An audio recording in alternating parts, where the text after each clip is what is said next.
Olá, pessoal, boa tarde. Estamos aqui com a Lilian, corretora de imóveis. Com certeza é uma função que ajuda as pessoas a realizarem muitos sonhos.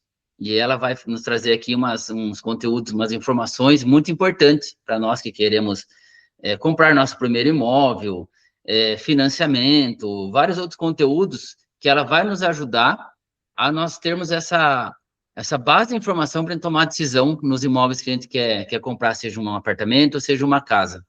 Então, ela tem aqui 3 anos de experiência na área, tem muito conhecimento, com certeza, e vai trazer para nós aqui informações valiosas. Lilian, se apresente aqui o pessoal que está nos assistindo, quem você é, quanto tempo você tem de corretagem, o que você vende, qual a sua especialidade. Se tiver algum caso, você pode contar também nessas nossas perguntas, nesse nosso momento aqui, algum case de sucesso, alguma história que você ajudou uma família com os imóveis que você vendeu e tudo mais. Porque hoje a gente sabe que dois corretores que marcou muito a minha vida que venderam casa para mim e apartamento. Então, eles me ajudaram a realizar um sonho da minha família. Então, vocês são muito importantes para nós. E, com certeza, você tem muito para nos passar informações valiosas aqui. Se apresente para nós aqui. Vamos lá. Meu nome é Lilian, eu estou na corretagem desde 2022. Anteriormente, eu ocupava aí a função de gerente de banco, né? Então, vindo para a corretagem, eu pude enxergar aí um novo estilo, né, de trabalho, onde a gente ajuda a realização do sonho. E nessa pequena experiência que eu tenho, eu já atendi aí públicos variados, né, com imóveis aí até R$ 700 mil, desde apartamento e terreno, também casa pronta e terreno e construção, que é algo assim que eu não imaginava que eu ia trabalhar, e foi já no primeiro ano que o cliente chegou para uma casa de rua e a gente Uhum. acabou fechando o negócio num terreno em construção. Então é algo que você começa atendendo o cliente, muitas vezes ele nem sabe da capacidade que ele tem, e essa capacidade dele, ele fica até espantado, porque ele vê que o poder dele pode até além do que ele acha, né? Que foi a Uhum. experiência aí que ele acabou tendo a aquisição da casa dele em condomínio, com terreno em construção, com um custo bem menor que se ele fosse comprar pronto. Olha, assim, olha que interessante nós procurarmos por profissional capacitado, né? Eu trabalho muito com os meus clientes também sobre isso. Às vezes o nosso cliente tem uma visão do que ele quer, mas quando ele acha um profissional capacitado, dá outra visão para ele, que é igual você nesse caso aí, ele se tornou algo maior e mais econômico. Porque Exatamente, algo conversando que com ele você, nem imaginava, ajudou. né? É. Interessante, muito bom. Legal. E com E, certeza você tem mais histórias, vai surgir muitas mais histórias assim, ainda de você ajudar seus clientes, né? não, com certeza, porque cada venda é uma experiência. Então, quando você entra na corretagem, você fica um pouco assustado muitas vezes, né? Fica assim, querendo desistir. E eu costumo falar, eu ainda sou recente na corretagem, mas quem entra na corretagem, 6 meses não é tempo para desistir. Para você ver que não é mesmo aquilo, essa profissão, tem que ser pelo menos 1 ano e meio, 2 anos, porque muitas vezes você atende um cliente hoje, e esse cliente pode comprar com você o ano que vem ou daqui 2 anos. É, Porque nem sempre a pessoa chega, né? Eu costumo falar para os meus clientes, que às vezes a pessoa até fala, mas eu não vou comprar agora, mas assim, ela precisa de uma informação, em algum momento ela precisa de uma informação que você vai fazer uma consultoria, na verdade. E já uhum. aconteceu também de eu atender clientes e fazer a venda em uma semana. Então, o que que acontece com esse cliente que eu vendi em uma semana? Alguém já atendeu ele lá atrás, Exatamente. né? Que ele E é chegou. importante, e é importante você, no seu caso, escutar de fato o que o cliente precisa comprar e não simplesmente o que você quer vender para ele, né? Mas o que ele precisa comprar, o que que vai atender a necessidade da família dele, o que que vai atender, ou se ele morar sozinho, enfim, qual a necessidade do seu cliente de fato do que ele está procurando. É igual a gente falou agora, às vezes o que ele está procurando não é. Então, ele conversando com você, ele mesmo, às vezes, pode, você ouvindo ele, né? Ele pode chegar à conclusão, e falar, peraí, eu acho que eu quero uma casa assim, eu quero um apartamento assim. E aí você vai conseguir ajudar ele nesse momento de compra dele. E talvez foi como você falou, ele está pensando em comprar ter a casa daqui 1 mês, 2 meses. Ah, mas espera aí, compensa ele comprar um terreno para construir. Então é melhor, só que ele não é essa decisão que ele achou que ia tomar em 2 meses, 3 meses que seja. Ah, levou 6 meses, 8 meses, só que é algo muito mais preparado do que ele precisava de fato para atender as necessidades dele e realizar o sonho dele, né? Não, com certeza. A orientação, ela é a base de tudo, né? Então, conforme o que ele vai perguntando para você, você vai descobrindo, né? No primeiro contato ali, você já consegue puxar alguma coisa, e às vezes o cliente não quer passar ali pelo WhatsApp, quando ele prefere ser atendido pelo WhatsApp. Então, você entende um pouco, já marca a primeira visita, e dali a pessoa já abre um pouco mais, e você já entende qual que é a dor dele, e já Aham. separa, já vai mais com objetividade no que ele quer. Ah, pode acontecer de você mostrar 3 imóveis e ele já escolher? Pode. Como pode acontecer dele querer conhecer 10? Exatamente. Então, Aquele dia na palestra eu trouxe que no mínimo seis imóveis eles procuram para depois encontrar o que eles querem, né? tem aqueles que são mais objetivos, e muitas vezes a pessoa é objetiva, mas ela quer olhar um pouco mais, né? É lógico que se ficar olhando muito, às vezes acaba confundindo, mas tem pessoas que, né, o que eu já atendi assim, mostrei 10 e ela fez a escolha, e o interessante é que ela fez a escolha na primeira opção que eu mostrei, mas ela quis olhar mais opções. Aham, legal, interessante. Em relação ao primeiro imóvel, quanto, assim, aproximadamente, quanto uma pessoa ela realmente precisa ter guardado para comprar seu primeiro imóvel, em relação à porcentagem, valores, nesses imóveis que você trabalha? Olha, quando o cliente ele pensa em ter um imóvel que ele não tem muita noção, né? Então a gente já entende, tá, quanto que eu tenho que dar de entrada? Aí ele quer saber mais sobre o poder de compra dele baseado na renda dele, né? Então a gente faz uma simulação baseado na renda dele, no caso se ele for CLT, que tem o Lerite, então ele vai ter um teto ali de financiamento que é até 80% do valor do imóvel. Então 20% Tá. é o que ele tem que ter de entrada. Tá. Então, caso ele não tenha todos esses 20%, mas ele quer comprar, aí a opção que a gente tem é a opção na planta, que ele pode dar um sinal e pagar parcelada essa entrada. Interessante. Já aconteceu comigo, eu vou trazer cases também que aconteceram comigo, que eu também sou um comprador, já comprei e tudo mais. E como que é a questão, às vezes tem construtora, dependendo de onde, com quem você trabalha, aceita carro também na entrada, não tem esse caso também ou não? Ó, quando tem essa possibilidade de aceitar carro, principalmente quando é construtora, normalmente, tá, o que já apareceu assim que eu vi, né, para mim, de repente pode ter sido uma outra situação a sua, já tem para quem repassar esse veículo. Esse Isso. veículo ele vai, porque a pessoa não tem, do modo geral, ela não tem o interesse de ficar com o seu carro, então ela vai pegar e ela precisa já liquidar, fazer liquidez com esse veículo. Então ela pega ele com um valor menor, normalmente, assim, faz baseada na tabela, né? Pega um pouco Uhum. menor aí do um valor abaixo da tabela e já repassa para quem vai vender. Então, nesse formato, eu já fiz venda, assim, não com construtora, né? Direto com uma pessoa jurídica pequena, né? De imóvel de rua, assim, de casa. Tem essa possibilidade sim, porém entra com um valor menor, né? Que aí é uma negociação que a gente faz direto com a pessoa ali que aceita e tem essa opção também de estar colocando aí o carro como parte de pagamento. Uhum. É interessante o que você falou, porque assim, a questão de liquidez, vendo o lado do construtor, né, do proprietário, ele pega um carro que, lógico que depende do carro, né, mas é muito mais fácil ele fazer dinheiro com aquele carro, nem que ele não ganhe dinheiro com aquilo ali, mas ele consegue fazer dinheiro com aquilo ali. E para quem está comprando o imóvel, é importante porque ele está dando um bem que já desvalorizou de uma certa forma, né? Conseguiu pegar menos, só que o imóvel é um investimento que só valoriza, né? Então Com é certeza. interessante essas duas partes, as duas partes é importante. Sim, e depois é muito mais fácil para ele comprar um carro, né? Digamos que ele vai fazer financiamento. Ele desfaz o carro, compra a casa, é, que foi financiada, é mais fácil, mesmo com o financiamento da casa, ele comprar um veículo. Aí, se o orçamento dele, se a renda dele for, né, uma renda um pouco menor, uma renda que já está ali no limite, se ele tem o veículo, dificilmente ele vai conseguir comprar a casa. Mas o Uhum. inverso é mais fácil. É interessante, legal. Realmente tem empresa que aceitar, tem empresa que não, e aí depende da casa, né? Se a gente gostar da casa, vale ver a negociação mesmo com a construtora ou com o proprietário.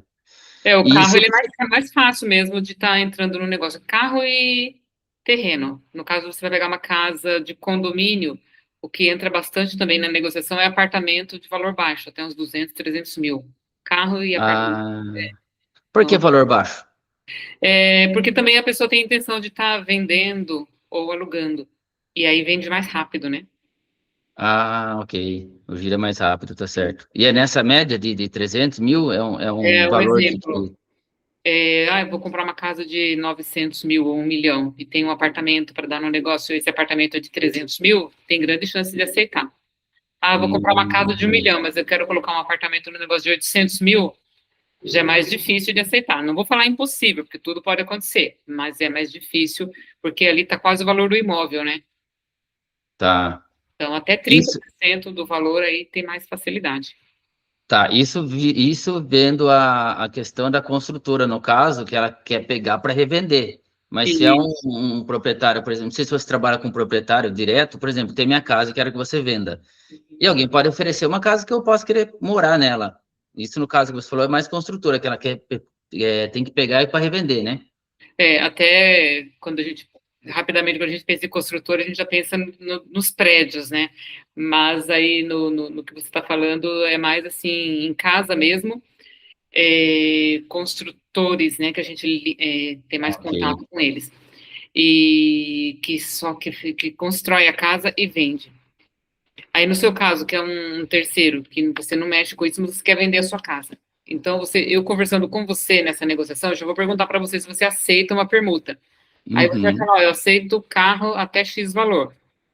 Ou apartamento. Não, eu não aceito permuta. Eu só quero financiamento ou pagamento à vista. Então, a gente já tem essa informação quando faz a captação do imóvel, se a pessoa aceita ou não. Porque quando a pessoa não aceita, aí não adianta, é só financiamento ou pagamento à vista, né? Mas, assim, nos imóveis aí que acima de 700 mil reais, a gente tem mais, é mais comum esse tipo de negócio, né? Que entra um carro, um terreno, um apartamento no negócio. Entendi. É, realmente depende, né? Se é uma pessoa física que quer trocar, se é um construtor, se é uma construtora. Cada um realmente tem uma É, política comercial. exatamente, mas tem negócio para todos, né? Isso que é interessante. É, exatamente, exatamente. E em relação a financiamento, como funciona o financiamento imobiliário, assim, na prática mesmo? Bom, bem o beabá inicial aí do financiamento, né? Dois requisitos básicos, ter a renda, uma comprovação da renda e o CPF sem restrição. Ah, essa comprovação da renda é só para quem trabalha registrado? Não. Trabalho autônomo, você pode fazer com o que que o banco vai pedir? Vai pedir os últimos meses, né, de movimentação bancária, os últimos 6 meses, Uhum. e imposto de renda. É, em alguns casos, a pessoa fala, ah, mas o banco X faz somente com a comprovação por extrato. Como que funciona? A Caixa Econômica Federal, com a renda até 2.500, ela considera somente o extrato. Por que só até Tá, 2.500? Porque a partir desse valor já tem que declarar imposto de renda. Então, é entendi. possível fazer o financiamento se a pessoa é autônoma? Sim, é possível. Então, assim, declaração de imposto de renda, comprovação por extrato. Ah, e um Prolabore, tem banco que aceita, tem banco que não aceita. Que você pode pegar um Uhum. Prolabore, se você é limitada, se você é ME, pode fazer um Prolabore, né? Isso também tem que ter a renda comprovada por extrato, Tá, tá? Então, o banco vai analisar o extrato, vai ver que está batendo ali com o que você declarou, aí é feita uma análise de crédito e libera. Então, o principal requisito básico aí é você estar com o nome limpo, ter a comprovação da renda, e aí já é meio caminho andado aí para aprovação do seu crédito. para aprovação. É interessante, um dia eu estava, nesse caso, eu estava alugando uma casa que eu tenho, que está alocada hoje, e um pastor veio me procurar, que ele falou que tinha médicos, membros da igreja dele que ajudavam ele mensalmente. Nesse caso, se ele fosse querer comprar a casa e for financiar, é difícil conseguir alguém que como que ele vai comprovar?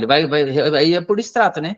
Um pastor de igreja, por exemplo, ele é considerado um autônomo? Como que será que funciona isso para eles? Olha, Tem igrejas que quando o pastor ele é dedicado à igreja, ele tem um compromisso ali, tem igreja que tem uma comprovação ali de registro que a pessoa trabalha para a igreja, Sim, né? Mas no caso, se ele não tiver, se for só um combinado ali, aí ele tem que, ou ele declara imposto de renda, ah, não, eu não declaro, aí vai considerar só 2.500 da renda, entendi. só 2.500, aí Ah, você, aí teria que, se a pessoa é casada, soma 2.500 de cada um, aí dá para comprar algo, né? Dá para comprar interessante, você falou, na porque entrada. quando ele veio fazer a locação, eu falei, ele não tem como comprovar isso se alguém parar de ajudar ele. Agora, se vem da igreja, uma comprovação da igreja, porque a igreja depende de todos os membros ali. Aí é Sim. mais fácil quando você confiar do que algum ou outro estar pagando ali o salário dele e não a igreja, não tem nada a ver com a igreja. Nesse caso, você falou Então, locação, né? Aí tem que é, ter no extrato ali, você tem que pegar o extrato de uns 6 meses para comprovar se realmente está entrando e que valor que entra, né? Se é fixo, tá, né? interessante. E como aumentar as chances de aprovação de um financiamento? Bom, quando eu falo aumentar a chance, eu entendo que você está falando, eu limpei meu CPF há pouco tempo, então o que que eu faço para eu conseguir um crédito? Isso. É, Esse aumento de score, né? Que a pessoa limpa, muitas vezes ela limpa o nome, está com o nome limpo e não tem o crédito aprovado. Então tem um Uhum, tempo a esperar. Isso daí, às vezes pode demorar um mês e às vezes pode demorar um pouquinho mais. Que isso daí é o histórico que ela tem que conversar com a instituição que ela regularizou para ver o que que ela pode estar fazendo. Um ponto bem importante aí que a pessoa tem que cuidar para que não tenha problemas, porque às vezes a pessoa está com o nome limpo e não aprova o crédito. Nossa, mas meu nome está limpo e não aprova. Ai, mas eu faço tudo certinho, pago minhas contas, paga em dia. Um, Algo que muitas vezes a pessoa não presta atenção, que acaba afetando essa possibilidade da aprovação, né? uhum. Conta de luz. Ai, a conta vence dia 19, eu só pago dia 20 ou dia 21. Nossa, mas só um dia, 2 dias, mas se isso vai acontecendo sempre, já é um ponto negativo. É. Crédito, procurar pagar sempre na data mesmo. Ah, mas não, mas eu pago, ok. Isso é ótimo, você paga, mas sempre 3 dias depois, sempre 5 dias depois, tudo isso Hum, gera uma pontuação que pode afetar o seu crédito. Então, muitas vezes a pessoa fica indignada. Nossa, eu tenho uma renda, e vou citar um exemplo. Já vi renda de R$ 40.000, nome limpo, e não aprovou o crédito. aham. Nossa, mas por que não? Comprometimento. Tô com o nome limpo, tá lindo meu nome na praça, tá. Mas eu ganho 40.000, mas eu tenho 20.000 que eu pago de um empréstimo de alguma coisa, mais 10.000 que eu pago de cartão de crédito por mês, já tenho comprometimento ali de mais de 50% da renda, né? É, exatamente. Dependendo de quem ganha 40.000, não vai comprar uma casa de 300. Uhum. Então, aí, dependendo do valor do imóvel, nossa, não aprovou. Mas não é nem a questão do nome limpo, é a questão do comprometimento. Então, são vários fatores. Não é só, É. não é só o nome, o CPF com restrição, o nome sujo, né, no mais popular aí, que impossibilita da liberação do financiamento. Então, tem E outros fatores quando, que pode comprometer. sim, e quando não é aprovado, o cliente sabe o porquê que não foi aprovado? É, sim, às vezes a gente consegue, às vezes você consegue falar, às vezes aparece e às vezes não, né? Então tem Ah, situações, é algum impedimento, dependendo do que aparece, da sigla que aparece, a gente consegue saber, sim, né? Como ele tem uma sigla que identifica ali o porquê que não foi tem, aprovado, tá? às vezes alguma coisa, às vezes agora eu não vou lembrar a sigla, mas assim, alguma coisa que não foi declarado. Imposto de renda que não foi entregue, entregou um ano, no outro não entregou, entregou um ano sim, um ano não. Vai aparecer Entendi. alguma situação aí de não aprovar. Limpei meu nome 2 meses atrás. Será que vai aprovar isso? Pode ser que não aprove. Aham. E depende de cada banco também, né? Depende de cada banco, depende do tempo que ficou devendo na praça e depois pagou. Uhum. Às vezes a pessoa está devendo algo de R$ 70 lá na loja Renner, né? Esqueceu. Isso É, daí, isso daí vai impossibilitar também. Então, e às vezes são coisas assim que a pessoa não está sabendo, né? Passa batido ali, esquece e acaba não pagando. O exemplo que eu dei da conta de luz, então, você vê hoje, é muito normal a pessoa espera, vence duas e paga uma, mas tá aham. pago. Isso daí vai afetar bastante. Então, são coisas assim que tem que tomar cuidado, né? Colocar agenda, usar a agenda ali, né? Porque a cabeça, muitas vezes, você não, ela não é para guardar todas essas datas. Então, colocar na Sim. agenda, cuidar bem do nome, porque é aquele ditado da nossa mãe, né? O nome na praça é tudo, né? É interessante você estar falando, por exemplo, eu quando eu vou comprar muitas coisas, hoje nós, vejo sempre reportagem, nós brasileiros, a gente está pagando muita coisa por assinatura. Você vê, vamos supor que você vai escutar lá um podcast lá no Spotify, tem Netflix, tudo, tem telefone, internet, tem tudo mais. Uhum. Então, e eu uso o cartão virtual. Por quê? Há muito golpe. Se você deixar seu cartão liberado, acaba você caindo, já, como já aconteceu, acabei caindo em golpe. Então, eu uso muito virtual. Só que o virtual, ele não você pode usar ele recorrente também. Só que se esquecer de usar o recorrente, todo mês vai cobrar de você aquele valor. Aí, se você atrasar um dia, 2 dias, acaba acontecendo o que você está falando agora. Acaba prejudicando o score, né? E a pessoa muitas vezes esquece, né? São coisas assim, a gente acaba Exatamente. lembrando do que é mais graúdo, né? Do que é mais considerável. Então, coisas pequenas, assim, você não vai imaginar que, nossa, um Netflix, um Spotify, que são coisas assim, valores baixos, né? Uhum. Tomar cuidado, porque essa facilidade do online, você tem que tomar muito cuidado. E olha, eu trabalhei em banco, então, não é como agora, mas às vezes a pessoa nem lembrava o que ela tinha comprado. Tinha muito esses carnês, de comprar as coisas, e era por financiadora, né? Uhum. A pessoa comprava ali, tipo, numa loja física normal, mas o carnê era de uma instituição financeira. Ah, sim. Terceirizada, é. E aí atrasava e não conseguia o contato para pagar, isso ia enrolando, e às vezes era valor pequeno, a pessoa não conseguia uma liberação de um crédito no banco por conta de uma situação que ela nem lembrava, nem conseguia resolver. É. Lembra dos cheques, né? Agora nem sei se tem cheque ainda, já faz um tempo que eu saí do banco. A pessoa Aham. dava o cheque, o cheque voltou. Aí ia lá, pagava, e às vezes a pessoa não pegava o cheque de volta, tem que pegar, senão você tem que pegar, fazer uma carta, pegar a certidão de débito, e às vezes a pessoa não lembrava onde tinha dado esse cheque. É, Era um trabalho, peguei muitos casos assim, exatamente. muito trabalho. Então, assim, Exatamente. Quanto é... Ai, comprar ali atrapalha às vezes, né?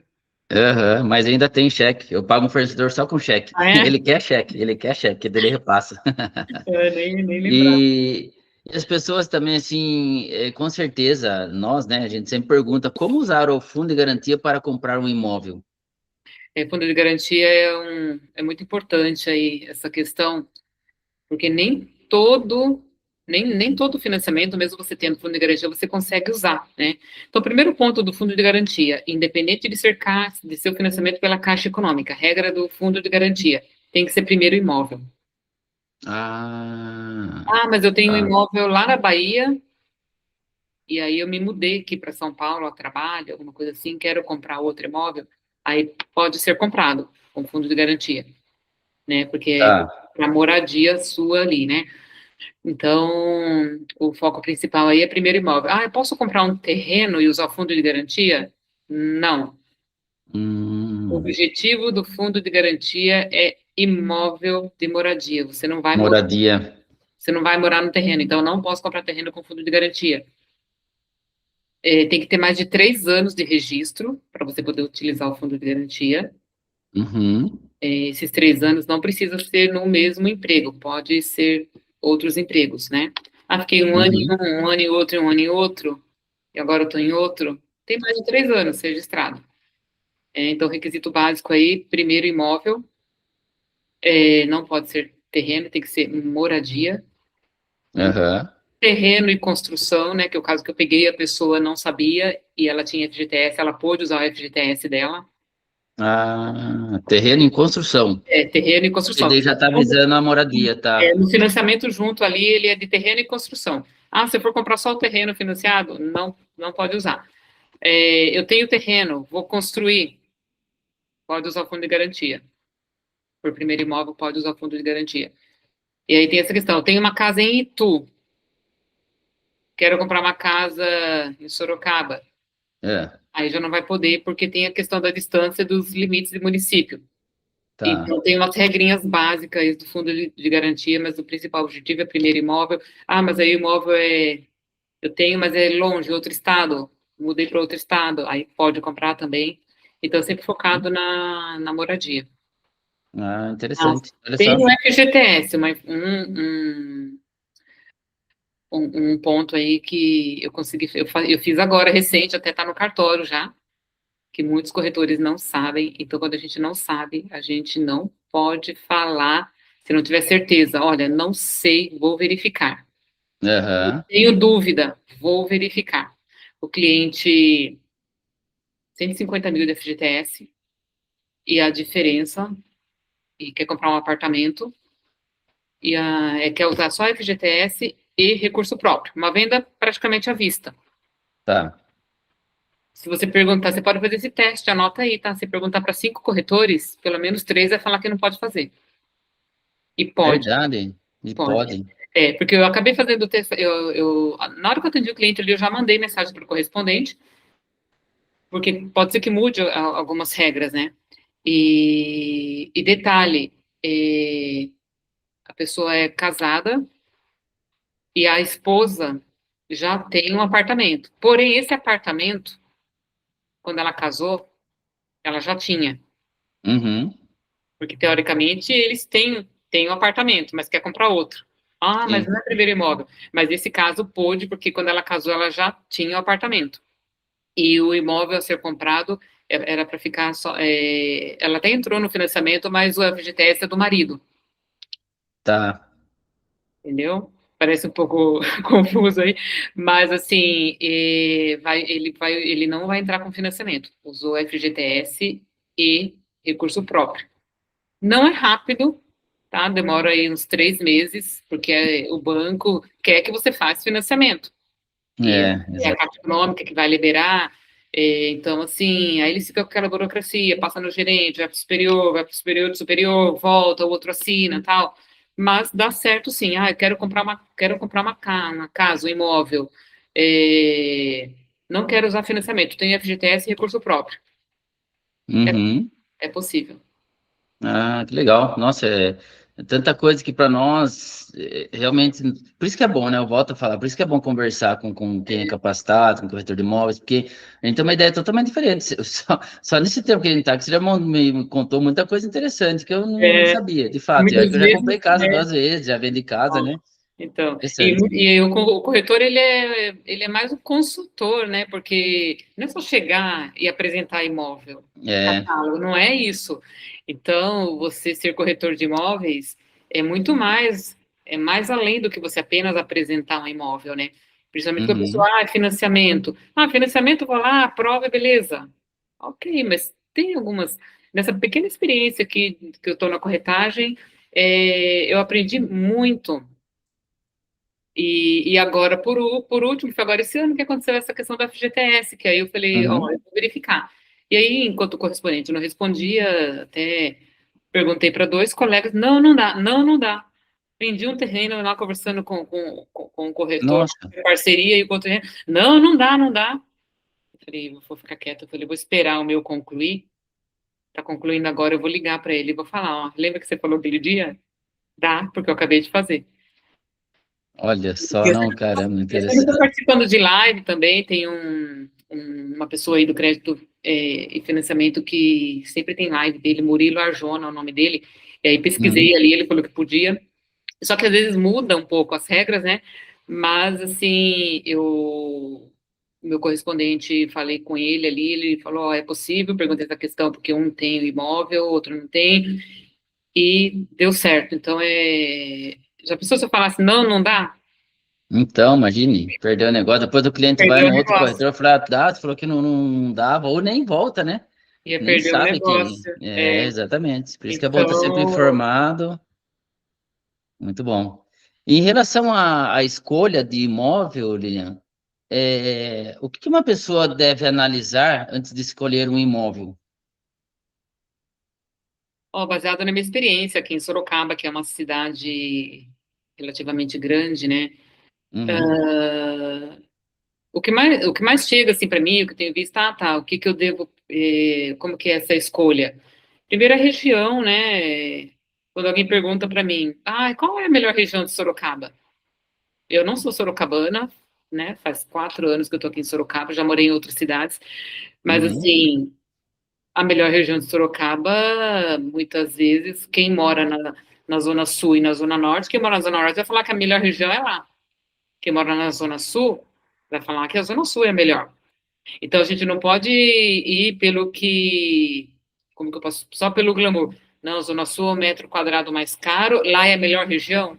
Não. uhum. Zona Leste, que é maravilhosa também, na região da prefeitura, é a melhor região? São regiões ótimas. Então é mais questão da logística, porque muitas vezes a pessoa, e eu já vi corretor, eu aprendi muito e por ter trabalhado em banco essa experiência, nunca entorte o rosto pelo que a pessoa fala, nossa, Isso, você mora lá. Porque a gente vê isso e é desagradável, porque a melhor região para a pessoa pode ser aqui na Zona Sul, como pode ser lá no Carandá, aham, como pode ser alguém que vem, eu quero fácil acesso à rodovia e tal. Aí você pergunta para alguém que não precisa nem morar na Zona Sul, que mora aqui no Vanelville, mora ali no São Bento. O Éden, não, não gosto do Éden. É que a região não favorece, é que a localização não é legal. Então, assim, e a gente vê, aí, casas no Éden, você pensa que é barato? Não tem casa independente no Éden por 300 mil. Ah, é? Não tem. É um bairro um pouco afastado, já não conhecia muito isso, olha só. Zona industrial.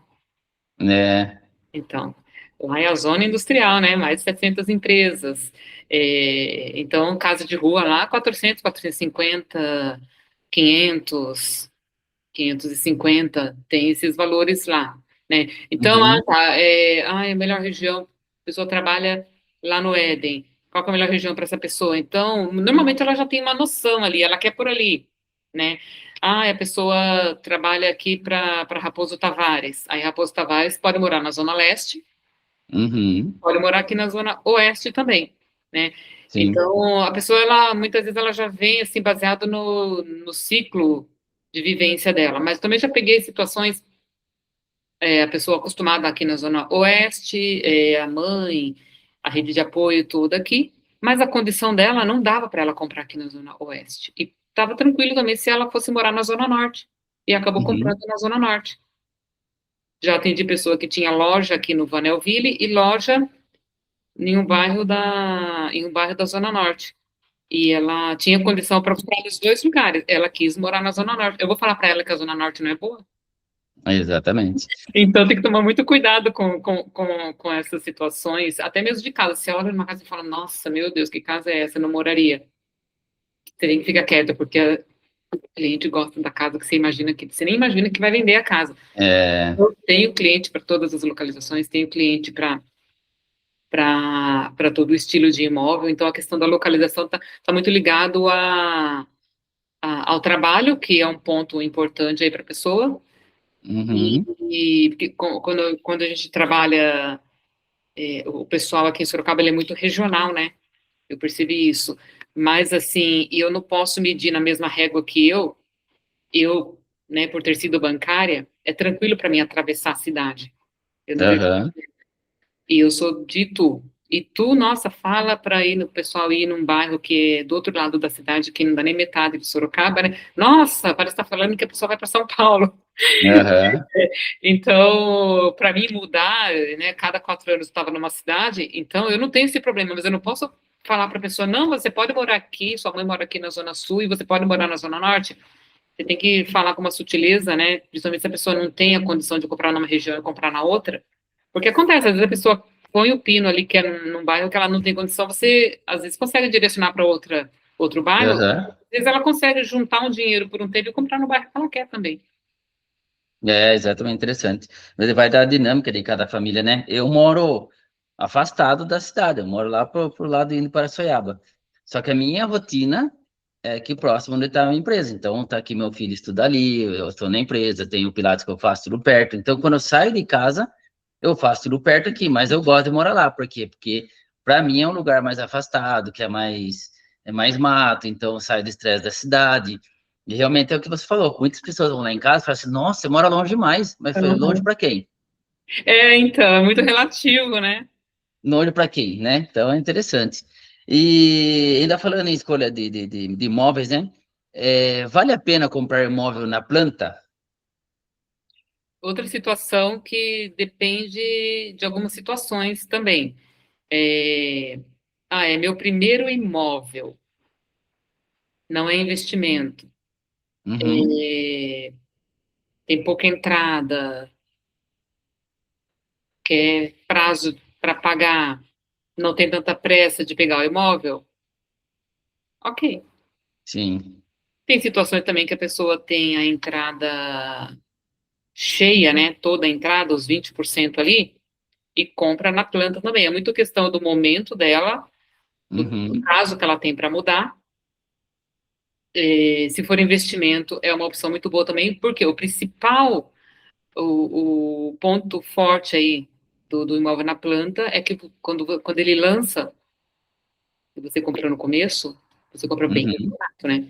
sim. Você compra bem mais barato. Um exemplo Vanelville, você conhece, né? Aqui, Vanelville, Zona Oeste, aquele prédio que tem ali, que tem até o acesso para o supermercado Santo. Tá. Saiu Bom, bastante torre ali. foi quando eu entrei na corretagem, já estava na metade, eu vendi dois apartamentos ali. Quando eu vendi, Aham. quando eu vendi, eu já vendia 220 mil, Uhum, um ano e pouquinho que tinha lançado. Quem comprou no começo pagou 180, 170 mil. Depois de um ano tá. e pouco que eu vendi, já vendia 220 e depois no mês seguinte eu vendia 230. Quando entregou, já estava quase 300 mil. Nossa. Então, a questão de valorização, nossa, imóvel na planta é a melhor opção. É uma boa E nesse opção, caso foi até pouco tempo, né? Em 2, 3 anos ele quase sim, dobrou o valor. é. Então, essa questão de valorização é um ponto bem importante, mas é para todo mundo? Não, não é para todo mundo. Ai, para quem não tem toda a entrada, quer parcelar, mas a pessoa precisa mudar rápido, porque ela paga aluguel e ela não, a renda dela não permite ela pagar aluguel e pagar a entrada. Tudo tem que fazer cálculo, porque pagar Sim. o imóvel na planta, falando do público Minha Casa e Minha Vida, que o orçamento está mais justo ali. Uhum, E ela tem que fazer a conta. Ela deu pouca entrada, ela vai ter a parcela da entrada e tem a evolução da obra que você paga também, conforme a obra vai andando. sim. Então tem que fazer a conta bem certinho para chegar daqui um ano, meu Deus, não estou aguentando pagar. Né? Eu preciso vender? Preciso e quero muito vender, mas eu não quero que daqui um ano meu cliente pega e não aguento mais. Aham. Muito triste, né? A realização do sonho vira um pesadelo. Então, tem que É. fazer a conta para ver se enquadra. Ah, beleza, vai entregar daqui um ano e meio, daqui 2 anos? Ok, ok. E aí tem pessoas que, não, eu preciso para esse ano. Fiz uma venda assim, agora em março. Vai Uhum. casar fim do ano, a entrada era pouca, mas assim, tinha que ser para entregar no fim do ano, porque vai casar em novembro, no máximo entregar no começo do ano que vem. E a entrada não era uma entrada tão considerável, mas pasme, o rapaz, uma renda de 2 mil e pouco, a Uhum. namorada também uma renda de 2 mil e pouco, que alguns falam, nossa, não vai comprar nada. Não posso falar isso. Porque Sim. segue. Aí você vai conversando com o cliente, era um cliente de indicação e tal. O casal tinha 25 mil reais. Ah, Consegui a unidade que deu para colocar ali o valor que eles tinham. Ainda vai ficar pagando um pouco de parcela. uhum. Conseguiram comprar, conseguiu a unidade que estava incluso o ITBI registro e vai pegar o apartamento agora em novembro. Olha só, imagina, Então, fala que não dá, né? tem N possibilidades. Eu estou com pouca entrada, não tenho toda a entrada, mas eu não posso esperar 2 anos. existe sim a opção para comprar. Então, a pergunta é, o imóvel na planta, né, é a melhor opção? É uma opção muito boa, porém ela não é para todos. O imóvel na planta, Uhum. para entregar em 3 anos. Mas quem está confortável, pode esperar e pode pagar, é uma boa opção em questão de valorização. Comprar no começo, você pode comprar no começo e na hora de entregar, se você não for usar, você vende pelo valor atualizado. Exatamente. Cada caso é um caso, né? Importante estar atento a isso aí. Exatamente. E em relação a comprar para alugar, vale a pena? Nesse caso, a pessoa já trabalha com essa opção, já é investidor, né? Então, esse cliente, ele costuma comprar um imóvel que está em oportunidade, mais barato, Uhum. e já coloca na sua carteira ali de imóveis, né? Tá. Continua assim continua sendo uma opção muito boa para quem quer ter sua aposentadoria com aluguel. Normalmente são pessoas que já estão atuando com isso, que vai comprando, cada hora compra um. Ele pode comprar na planta também, que é uma opção, vou comprar aqui na planta baratinho e depois eu alugo, né? Uhum. É uma opção que também não é todo mundo que gosta de fazer isso, tem pessoas que optam por outra opção de investimento, mas o investimento no imóvel já faz anos, né, que é uma das melhores opções de investimento, porque não desvaloriza. Mas, não Aham. ganhei muito dinheiro nesse imóvel, nossa, inquilino não tá legal, que inquilino tem essa fama, mas aqui em Sorocaba está tendo falta de imóvel para locação. Verdade. Tá tendo falta. Eu trabalho mais focado em venda, né? Quando aparece locação, eu faço parceria. E é assim, né, fiquei de boca aberta. Você coloca um apartamento para alugar, na média, esses apartamentos na média de 2.500, 3.000 de aluguel, Ah, não fica um mês sem alugar. Não fica, nossa, não fica. interessante. O que que faz, será, isso gerar essa demanda em Sorocaba? Tá vindo muitas pessoas de fora, de São Paulo? O que será que é? Olha, nos últimos anos aí, eu fui, faz um mês mais ou menos que eu participei de um evento no Banco Santander. Uhum. Eles foram falar de financiamento, e até mesmo porque vê todo esse barulho da Caixa Econômica, que aumentou o ticket aí do Minha Casa Minha Vida para 500 mil, né? Então, Minha Casa Tá. Minha Vida tá mudando aí a sua característica aí, que quando começou era só baixa renda e tal, e muita gente tem ainda esse pensamento, Minha Casa Minha Vida, não, Minha Casa Minha Vida, a renda máxima 12 mil reais, 12, 13 mil reais, e imóvel 500 mil reais. Então, os bancos privados, eles estão se mexendo, né?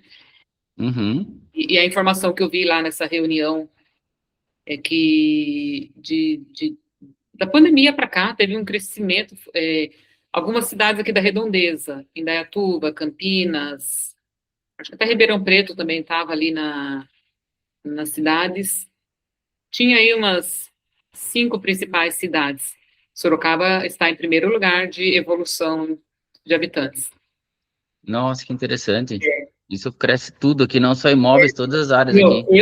eu fiquei assim, eu falei, você vê que não é papo, é número, é estatística. Aham. Sorocaba está bem visto aos olhos de quem está fora olhando para cá. E teve esse crescimento aí considerável nos últimos anos, né, da pandemia para cá.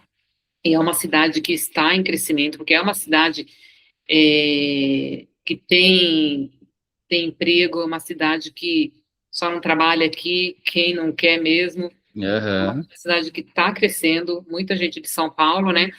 E pessoas também que de trabalho, que é transferido, né, e tudo mais.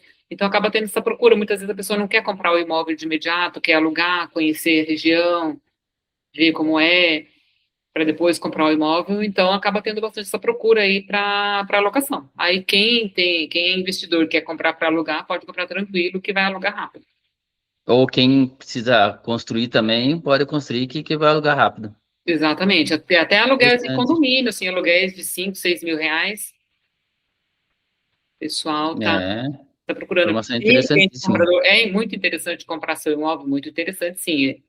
O meu foco maior é nisso. Mas tem aquela pessoa que ela não quer comprar, ela quer alugar.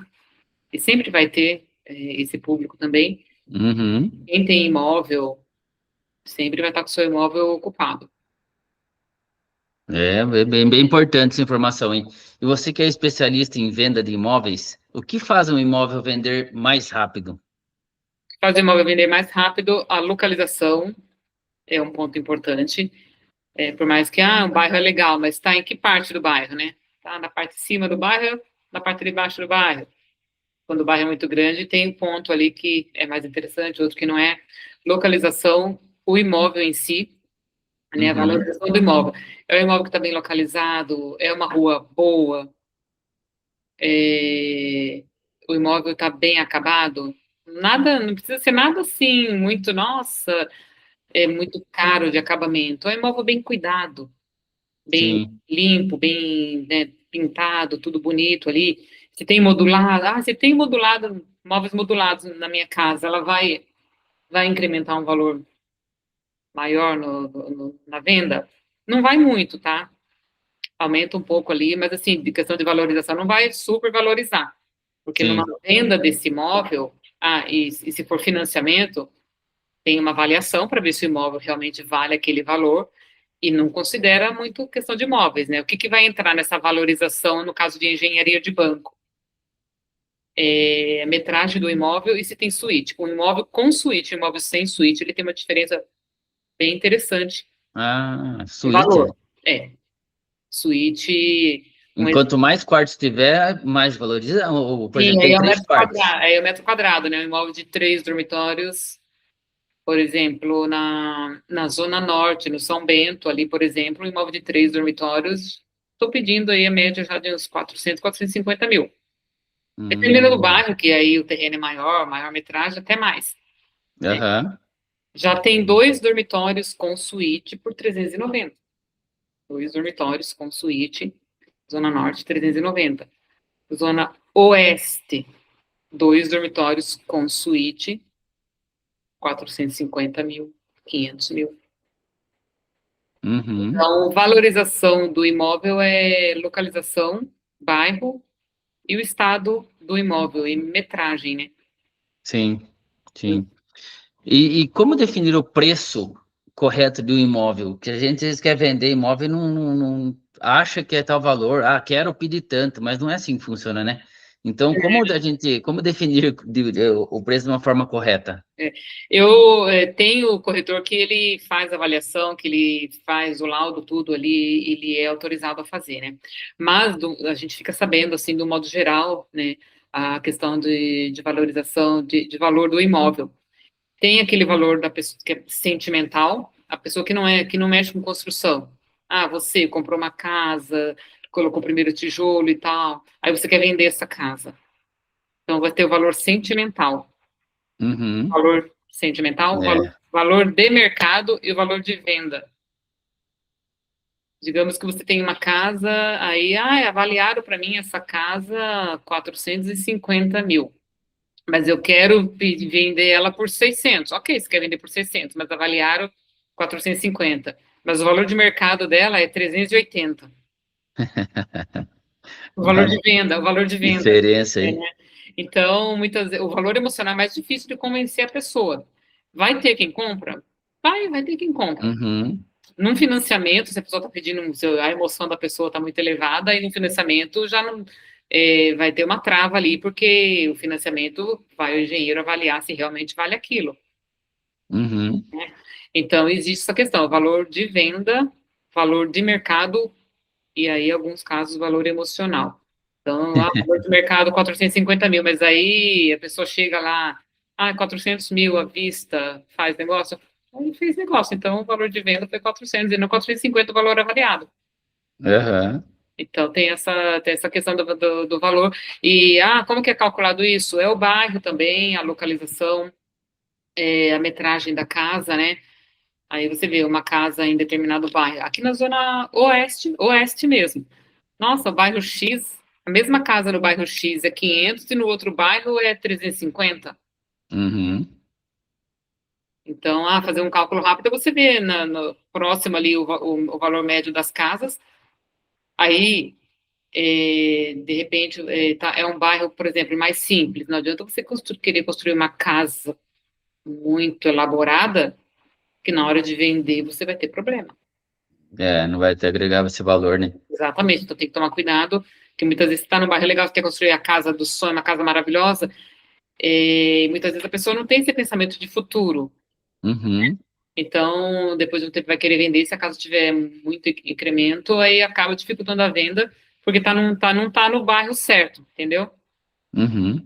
E é interessante que você falou do valor emocional, porque quando você fez aquela casa, é a primeira casa, você construiu aquele piso, você olhar, foi lá, viu a pia, a torneira, tudo assim que você fez o melhor para você morar. Aí você, eu tô falando por mim mesmo, tá?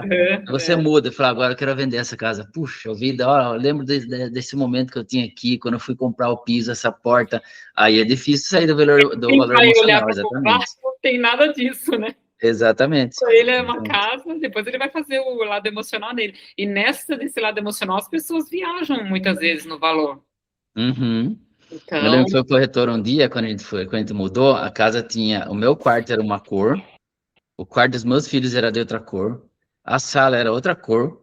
Aí você já deve estar imaginando, nossa, era tudo colorido a casa dele. Era, tá? Então era uma cor marrom, aqui um azul, roxo, mas ficou bonita a casa, porque ficou do nosso jeito. Aí ele uhum. entrou assim, o corretor entrou e falou, cara, sua casa tá, sinceramente, ele falou, sinceramente, tá muito linda a sua casa, mas você vai ter que colocar cor mais neutra. Por neutra, Você tem que colocar um branco, um creme, alguma coisa, porque isso aqui tem gente que gosta e gente que não gosta, então você vai perder um bom público por causa disso. Aí eu entro emocional, falei, nossa, como que eu vou pintar? Tá tão lindo isso aqui, deu trabalho para fazer, mas se quer vender, alugar, tem que pensar Pode ser de que uma tenha forma alguém que tenha esse comercial. custo também, né? E ok. Pode ser que tenha aquele cliente também que ele tá vendo a casa daquela cor, mas ele já imagina de uma cor neutra e ok. Mas, É, de modo geral, se a pessoa quer vender mesmo, aí é mais interessante ela pegar e pintar, deixar uma cor mais comum, assim, uma cor mais neutra, né? Porque tem essa uhum, questão, eu já vi casas assim também, a gente vê que vendi, teve uma casa que, quando ela foi anunciada, ela estava um amarelo, assim, que assim, não é todo mundo que gosta. aham, E até o link da casa estava daquela cor tal, e quando eu fui mostrar para o cliente, uma pessoa alugou a casa e acabou pintando, corajoso, né? Porque era uma casa grande, sabe? Sobrado. sim, Então, para ele estava tudo ok, pintado de branco. Mas você vê, o inquilino quis pintar a casa de amarelo para branco. E era um sobrado bonito, até vendi esse sobrado. O pessoal ficou até, nossa, você vende, né, no começo da corretagem, um sobrado de rua, 500 e tava 530. A pessoa, nossa, a pessoa, se ela quiser, ela compra num condomínio. Então, é aquela coisa, né? É uma questão de localização, uma questão de região, e é, tem o cliente de bairro, ainda tem, e tem sim, sim. condomínios. Tem uma amiga minha que ela como mora num bairro ali no Jardim Pagliata, ela falou, não, não quero comprar condomínio. Para ela fala que morar em condomínio, ela viu, estarei sempre pagando uma parcela da minha casa, eu quero minha casa e não pagar mais nada. Então ela escolheu uma casa bonita em condomínio. Então Esse realmente bairro, ela eu tem acho que nas cliente. casas grandes, nas casas boas ali, né? Exatamente. Muitas vezes vai ser preço de casa de condomínio. As pessoas sempre param, nossa, mas é que hoje em dia está muito, né? De um tempo para cá, muito condomínio e tal, né? Mas quando eu era criança, a maioria das pessoas morava em bairro. E essa mentalidade, nossa, eu vou pagar condomínio, é uma questão de mentalidade também, porque quem mora em Sim. condomínio já é normal pagar o condomínio. E tem N valores de condomínio, né? Tem apartamentos que eu tenho conhecido que paga R$ 2.000 só do condomínio do apartamento. Uhum. Para alguns, meu Deus, é uma realidade totalmente fora, mas para alguns não, é uma realidade normal, né? Então, é uma questão de Exatamente. mentalidade, uma questão de gosto, né? Que tem o cliente para todo tipo de imóvel. Tem aquele cliente que mora Aham. e tá tudo certo e, né? Eu fico refletindo, onde eu pago para condomínio. Mas aí lá tem academia, tem quadra de tênis, tá? Lógico que eu não consigo usufruir de tudo. Mas se eu fosse usufruir, ia baixar muito mais meu condomínio, porque ia ter que pagar fora. Ia ter que É, pagar uma academia fora, um tênis fora, alguma coisa fora, ia ter que pagar. E lá dentro oferece. Então, realmente, vai da mentalidade e vai da pessoa saber usufruir. Se ela for pagar um condomínio, vai dela usufruir desse lugar também, né? E exatamente o modelo. essa amiga, ela faz academia, eu acho que ela faz academia, alguma coisa lá. Então, para ela, ela acha melhor pagar por fora e não estar dentro do condomínio nesse Quando caso. eu uso o condomínio, você vê que a visão já fica diferente, né? É, Imagine que na época da pandemia, que não podia sair, quem mora, estava em condomínio que tem tudo esse lazer, é, as pessoas estavam se cuidando, estavam, mas se ela tinha esse lazer no condomínio, ela ia dar uma volta, ela ia dar uma andada lá, né? exatamente. Um exemplo para Isso quem tem mesmo. filho, eu não quero morar em apartamento porque tenho filho e tal, mas se morar num apartamento com lazer completo, muitas vezes na casa de rua que você vai morar, você não vai ter o lazer que o condomínio oferece para o teu filho. Uhum, Playground, e hoje todos têm o pet place, né, que tá todo mundo com cachorro, isso. então os condomínios estão bem servidos, e aí se você for colocar na ponta do lápis, vale a pena. Vale realmente. Não tem essa mentalidade, não tem Cristo que coloque na cabeça. Exatamente. Então, Lilian, conversa, você vai entendendo ali, tá, eu quero isso, quero aquilo, e algumas coisas você pode orientar a pessoa, né, eu não vou mudar a ideia da cabeça da pessoa, não. uhum, Você fala, não, é o corretor que vai direcionar. Ok, o corretor direciona. Mas se a pessoa quer comprar, eu vou comprar um imóvel, não, eu quero um imóvel assim, isso aqui falta X valor, não tem agora. Eu já tenho gente assim, que depois de 6 meses ela juntou o dinheiro que precisava e comprou a casa que ela queria. Tem gente que não vai uhum. conseguir, aí não vai comprar, mas tem gente que vai, né? Então, a É, gente vai conversando, tendo essa orientação, muitas vezes você consegue ali direcionar já, senão a pessoa espera mais um pouco e tudo tem o momento certo, a hora certa, né? uhum. E é interessante, que nesses dias eu estava lá em casa, eu estava com meu tio. Aí ele falou, quanto você paga de condomínio aqui? Eu falei, 1.200. E eu falei assim, é meio alto o condomínio. Ele falou, não, quanto tem seu terreno aqui? Eu falei, 1.300. Eu falei, então tá bom o preço. Compatível, né? Porque ele falou assim, eu tenho na Vila dos Ingleses, que paga 350, mas o terreno dele é 300 metros quadrados. O seu dá quase 4 vezes mais que o dele. Ou seja, se fosse dividir por 4 dele, é o mesmo valor do seu. Então, assim, o dele ainda Quando vai ser um você põe pouquinho no mais por metro lápis, né? quadrado. Aí, quando ele falou para mim, ele falou, pô, é verdade, né? Se É, eu tenho um terreno grande, eu estou pagando por um terreno compatível você com está aquele valor. pagando de acordo com o que você tem ali. Muitas vezes a pessoa não Exatamente. tem essa noção, né? Tudo Você tem que faz pensar, analisar. então, quando você faz a conta ali, tudo tem a tal da lógica, né? Tudo Muito bom. tudo tem a lógica. Lilian, agora uma pergunta chave aqui com você, com toda a experiência que você tem, não só de venda, de conhecimento, conversar com as pessoas, seus clientes e tudo mais. Qual o maior conselho que você daria para alguém que quer comprar ou vender um imóvel hoje? Nosso maior conselho para quem quer comprar ou vender, Que bom, a gente falou aqui em localização, você falou de mercado, você falou de banco, você tem um conhecimento bem abrangente aí, né? Então, o que que você vê hoje para alguém que quer comprar ou vender? Pode falar de quem quer comprar, quem quer vender, diante do que você vê hoje de oportunidade, vamos dizer assim, no mercado. bom, quem quer comprar para revender o imóvel,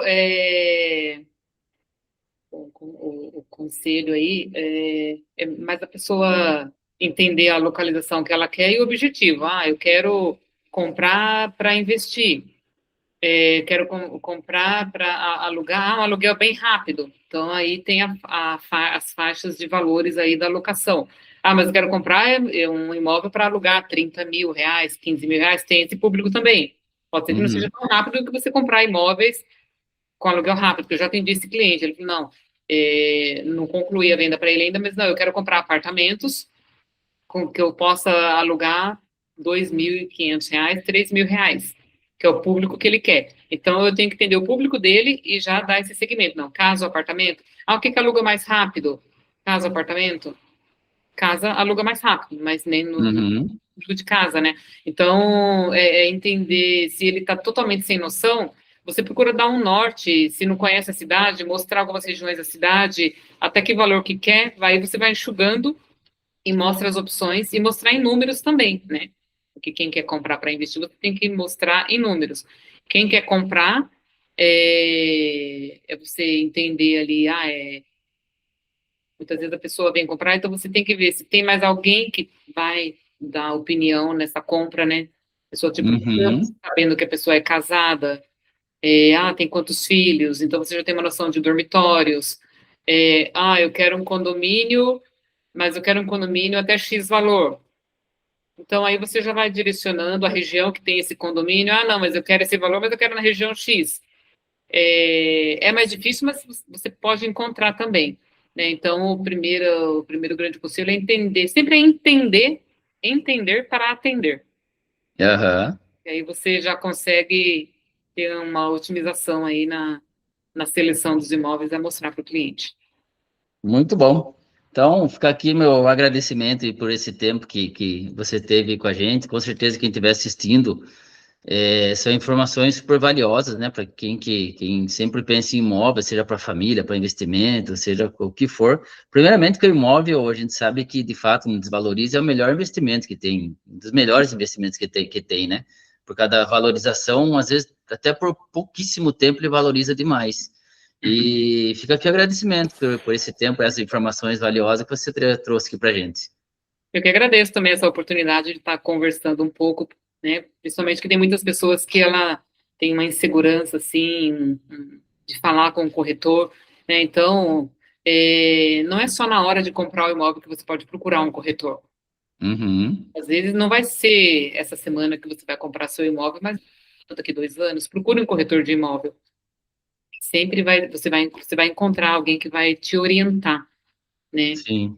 O que eu aprendi na corretagem é você dar essa consultoria para a pessoa, explicar para a pessoa que ela vai lembrar de você depois e vai comprar com você. Nem sempre vai ser Aham. o primeiro contato, mas assim, as informações é de suma importância você passar para a pessoa, independente se é pagamento à vista, se é financiamento, se é investimento, se é primeiro imóvel, se é um upgrade. Sempre tem um direcionamento que você pode somar informações e saber coisas que até você não sabe, é uma troca de informações, né? Muito bom. E quando alguém quiser comprar um imóvel, um terreno, uma casa, apartamento, como que te encontra na internet? Qual o seu Instagram? Como que consegue chegar até você? Bom, pode me encontrar aí nas redes sociais, Facebook e Instagram, corretora Lilian Uhum. Ribeiro, em Sorocaba. E sempre vai estar meu telefone lá, que é o 015, o 99822 1712. Beijo Tá, para só todos. repita o seu Instagram, por favor. Corretora.Lilian Ribeiro. Corretora.Lilian Ribeiro. Corretora.Lilian Ribeiro, Sorocaba. Ok. Então tá bom. Mais uma vez venho agradecer esse tempo aqui. Até uma próxima. Obrigada.